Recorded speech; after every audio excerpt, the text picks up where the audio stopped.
جب ہم صحیح معنوں میں مسلمان تھے تو امانت زندگیوں میں کیسے تھی؟ ایک واقعہ سنا کر اب میں اپنی بات کو دوسرے رخ پہ لاتا ہوں۔ واقعہ ہے مگر ہے بڑا ہی عجیب۔ امید ہے کہ آپ اس کو دل کے کانوں سے سنیں گے۔ ایک کاروباری آدمی تھا، بیوی تھی، نیک تھی، خوبصورت تھی، اچھی زندگی گزر رہی تھی، مگر اس کا کام ایسے تھا کہ اس کو کراپ خریدنے کے لیے دوسرے شہر میں جہاں فصل ہوتی تھی 3-4 مہینے وہاں جا کے رہنا پڑتا تھا اجناس خریدنے کے لیے۔ اب وہاں اس کو بیوی کے بغیر رہنا پڑتا، تو اس نے فیل کیا کہ میرے لیے 4 مہینے بیوی کے بغیر رہنا ڈیفیکلٹ ہے۔ اس نے ڈیسیژن لیا کہ چلو میں یہاں بھی نکاح کر لیتا ہوں، مگر پہلی بیوی کو نہیں بتاتا کہ اس کا دل دکھی نہ ہو۔ اس نے وہاں دوسرا نکاح کر لیا، کیونکہ اس زمانے میں لوگ زنا سے ڈرتے تھے، کرتے تھے تو شریعت کے مطابق کرتے تھے۔ اس نے نکاح کر لیا، اس بیوی کو مکان لے کے دے دیا۔ اب اس کے ساتھ اس نے پہلے سے طے کر لیا کہ میں سال میں 3-4 مہینے آؤں گا، تمہارے ساتھ رہوں گا، باقی وقت میں نان نفقہ کی ذمہ داری میری ہوگی، مگر میں دوسرے شہر میں رہوں گا۔ وہ تیار ہو گئی۔ اب جب واپس آئے خامن، تو بیویوں کو بھی اللہ نے کشف دیا ہوا ہوتا ہے، تو آتے ہی بیوی نے پہچان لیا، بدلے بدلے میرے سرکار نظر آتے ہیں۔ چنانچہ بیوی کو سمجھ تو لگ گئی مگر وہ چپ رہی۔ اب 1-2 دفعہ میں اس نے فگر آؤٹ کر لیا کہ some thing is seriously wrong some where, مگر وہ بات نہیں کرنا چاہتی تھی کیونکہ میاں کے ساتھ وہ خوش رہ رہی تھی۔ اس نے ایک بوڑھی عورت کو بلایا اور اس کو کہا کہ تجھے میں اتنے پیسے دوں گی، میرا خاوند فلاں شہر میں جاتا ہے تجارت کے لیے، 3 مہینے وہاں رہتا ہے، ذرا جاؤ اور وہاں کی جا کے مجھے خبر لا کے بتاؤ۔ اور وہ بڑھیا سمجھدار تھی، وہ گئی اور اس نے جا کے 5-7 دن میں پورے رات کو کھول لیا۔ پڑوسی نے بتا دیا، فلاں نے بتا دیا، اس کو پتہ لگ گیا دوسری شادی ہے، بیوی کو رکھتا ہے، ساتھ رہتا ہے، واپس آتا ہے۔ اس نے آ کے بتا دیا۔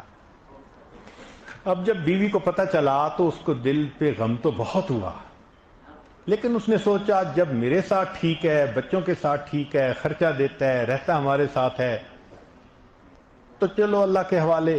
وہ اس غم کو برداشت کر گئی۔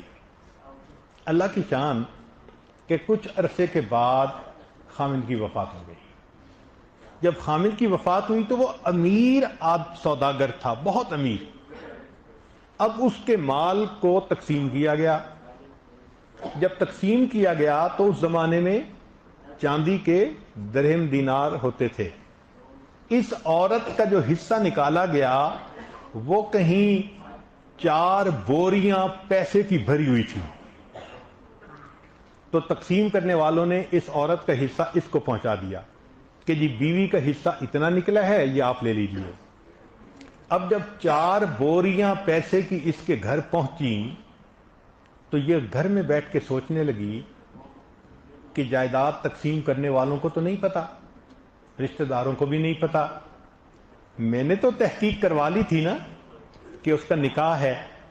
اس کا مطلب یہ کہ اس کی ایک بیوی نہیں تھی، اس کی 2 بیویاں تھیں، تو یہ 4 بوریاں میرا حق نہیں، اس میں سے 2 بوریاں دوسری بیوی کا حق ہے۔ عورت ذات وہ خود سوچ رہی ہے، سوچیں اللہ کا ڈر کتنا دل میں ہوگا۔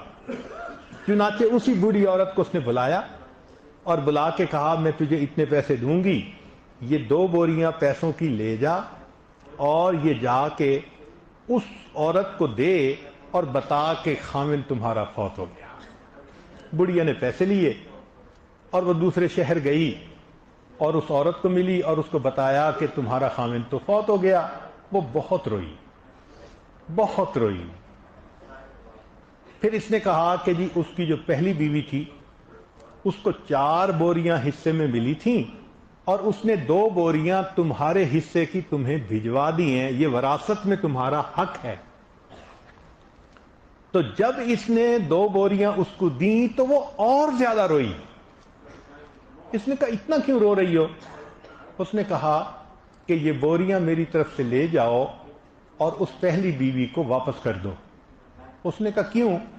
اس نے کہا اس لیے کہ میں جانتی ہوں اور میرا رب جانتا ہے کہ جب خامد لاسٹ ٹائم یہاں سے جانے لگا تھا اس نے جانے سے پہلے مجھے طلاق دے دی تھی، میں اس کی بیوی نہیں ہوں، میرا اس کی وراثت میں حق نہیں ہے، یہ 2 بیویاں پہلی بیوی کا حق ہے۔